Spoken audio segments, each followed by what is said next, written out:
Boa tarde, pessoal. Eu sou o Leandro Chimba. Olha aqui como estamos trabalhando na linha de frente no pronto-socorro, tá? A máscara mais potente por baixo e a outra para proteger ela. Bom, para quem não conhece, eu sou ortopedista, especialista em joelho e médico do esporte.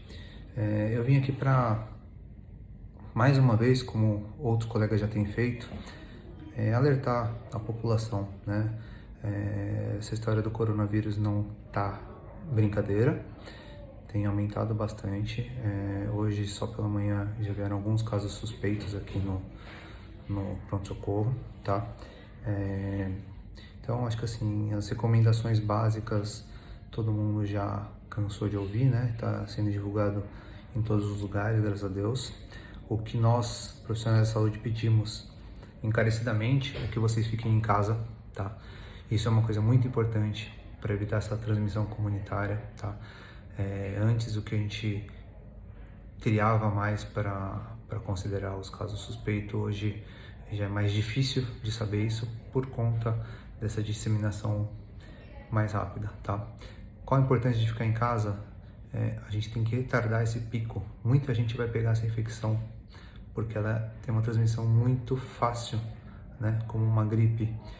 Então, se muitas pessoas pegarem ao mesmo tempo, vai fazer um pico de infecção e nosso sistema de saúde não vai dar conta de absorver os casos graves, existem já casos graves e vão haver mais. Então, o importante é que a quantidade de infectados pode até ser alta, só que ela tem que ser diluída num maior espaço de tempo, porque dessa forma nós vamos conseguir absorver isso e dar a devida atenção para que as pessoas saiam com uma sobrevida maior aí dessa infecção, tá? Então, reforço de novo a importância de lavar as mãos, roupas, principalmente quem anda de transporte público ou anda em lugares com muitas pessoas, que pessoas frequentam, não reutilizem as roupas, troquem-las diariamente, lavem, tente evitar de ficar andando com o mesmo calçado que usa na rua, dentro de casa, tá?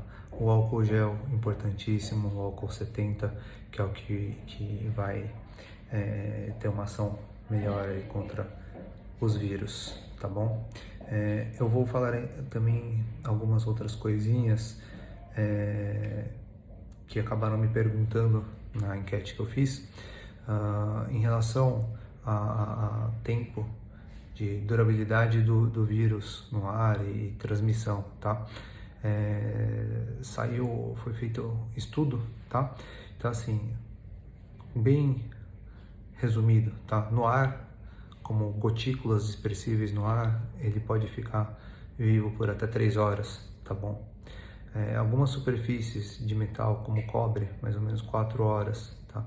O alumínio, de 2 a 8 horas. O aço sobrevive até 48 horas, tá? Numa luva cirúrgica, né? Eu sou cirurgião, opero muito, ele pode sobreviver por até 8 horas, tá? No vidro e na madeira é pior, são 4 dias, tá? E pior ainda vai ser no plástico e no papel, tá? Que ele vai ficar de 4 a 5 dias, tá? O plástico é onde ele mais sobrevive. Em relação, continuando algumas coisas, né? Estaremos em quarentena, todos estamos em quarentena, parques fechados, academias fechadas, atividade física, eu como médico de esporte recomendo que você tente manter a sua atividade em casa, tá? O que nós recomendamos, né? O que eu recomendo para os meus pacientes que têm entrado em contato? Mantenha algum grau de atividade física, preferencialmente atividade física moderada, tá? As atividades físicas extremas, elas geram, que seria a atividade física de um atleta de alto rendimento, né? Um treinamento para um alto rendimento, transitoriamente ela gera um quadro de imunossupressão, tá? E nesse momento, que pode durar até 6 horas após a atividade, o atleta, o indivíduo, ele vai correr um risco maior de contrair qualquer tipo de infecção, principalmente as infecções virais, tá bom? O nosso músculo ele tem que sempre se manter ativo, porque ele é um dos órgãos que ajudam na regulação do nosso sistema imunológico, tá? E uma atividade física moderada, ela mostra diversos benefícios aí para o nosso sistema imunológico, tá bom?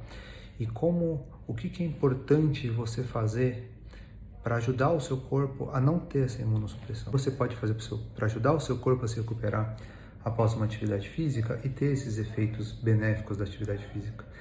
É super importante, após a atividade física, você fazer uma reposição do carboidrato gasto lá e a qualidade do seu sono para recuperar o seu corpo, tá? Dessa atividade física.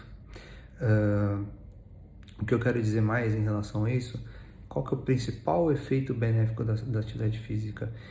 Principalmente para aquelas pessoas que têm doença crônica, como as pessoas que são hipertensos, diabéticos, DPO cítico, entre outras doenças crônicas. A atividade física, ela vai melhorar a imunidade porque ela diminui o processo inflamatório crônico, essa inflamação sistêmica, né, que essas pessoas têm, tá?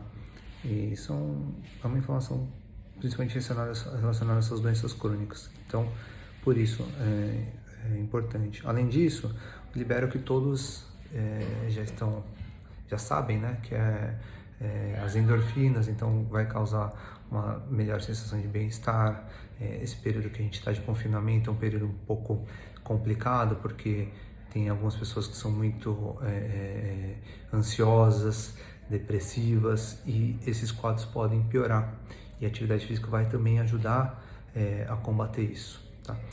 Outra coisa que eu quero dizer, a atividade física, o que a gente considera de intensa? Aquela atividade que é bastante extenuante ou atividades muito longas, mais de 2 horas, tá bom? Mais uma coisa, né? Uma preocupação muito grande com os idosos, por 2 motivos, né? Clinicamente, pela infecção, e na minha área, principalmente a ortopedia, a nossa preocupação é porque o idoso ele tende a ter uma hipotrofia muscular mais rápida, perder massa muscular mais rápida, e também uma diminuição da mobilidade, começa a ter uma rigidez articular. E essas 2 coisas juntas vão gerar o quê? Podem gerar mais dores, tá? E também aquelas idosos que têm osteopenia, já osteoporose, vão ter os seus ossos mais fragilizados. Então é importante uma atividade física resistida, né, que seria uma atividade tipo uma musculação. Isso você pode fazer pegar uma garrafa PET mesmo, encher ela de água e controlar o peso com isso, fazer exercícios com ela. Um elástico mesmo, vendem elásticos nas farmácias, ou até comprar pela internet para fazer, enfim. Dá para fazer de várias formas isso aí, tá bom? E outra coisa que eu queria falar é em relação à alimentação, tá? Nós estamos num período em que nosso sistema imune ele tem que estar muito bem, muito bom, no máximo.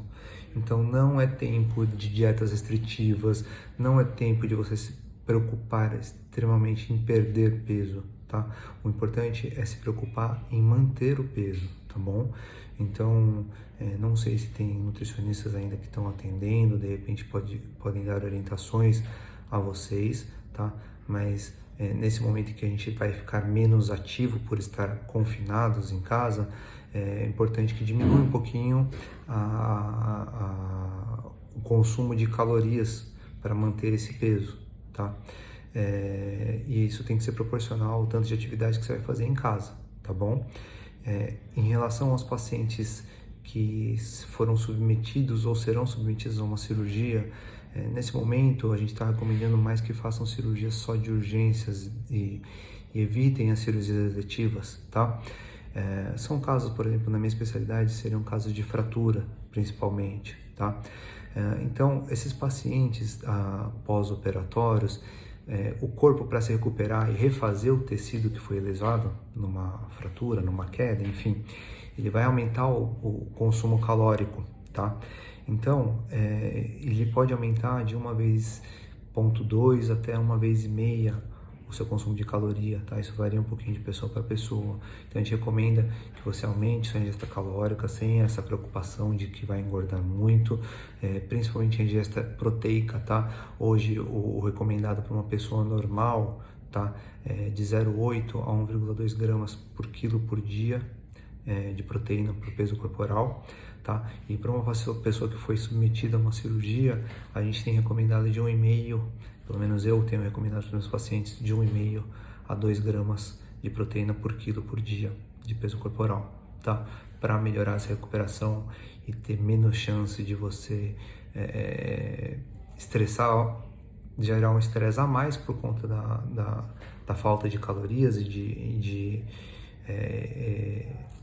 nutrientes para o seu corpo e deixar com que seu corpo se recupere o mais rápido possível para ele poder combater uma infecção como o coronavírus, caso vocês venham a contrair a doença, tá? Me desculpem pelo áudio longo.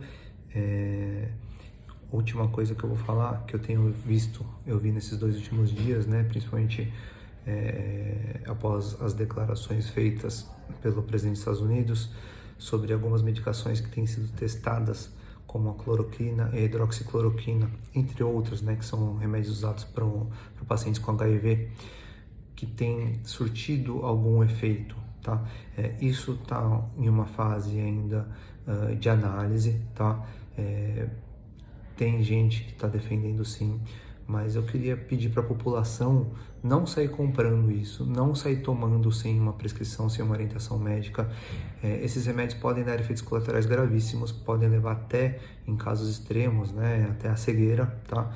Então, assim, não comprem. Tem pessoas que necessitam desse remédio, pessoas que têm quadros de doenças autoimunes, que precisam dessas medicações, e já estou sabendo que acabou ficando em falta no mercado por conta dessa correria aí após a divulgação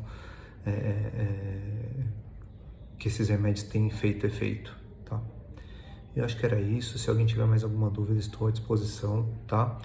E espero que eu tenha falado uma linguagem clara, objetiva e que atinja aí o pessoal mais leigo, tá bom? Obrigado e uma boa quarentena a todos, e se cuidem e fiquem em casa, por favor.